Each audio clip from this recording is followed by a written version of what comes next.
Honeybees. This one is similar to number 8, as most people probably won't know this one.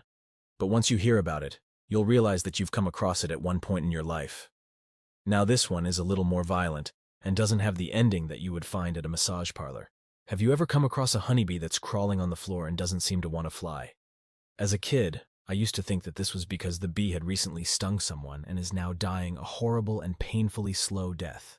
But now as an adult, I am way more informed now when I come across a crawling bee. I now know that it's either completely blocked out drunk or dying a horrible and painfully slow death. You see, when the temperatures rise, the nectar in plants can become fermented and you guessed it, it becomes alcohol. So when bees go to collect pollen from the plant and drink some of that sweet fermented nectar, they get completely drunk. And this is when you might find a bee that has lost all control of its sense of direction and motor skills. Now, the sad part is, if by some miracle the bee manages to return back to its hive, it will have to go through the guard bees.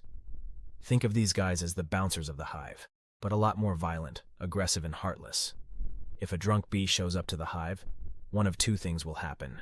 He will either get a lifetime ban from the hive, or get his arms torn off, wings torn off, legs torn off, antennas torn off, and eyes torn out, and die a horrible and painfully slow death.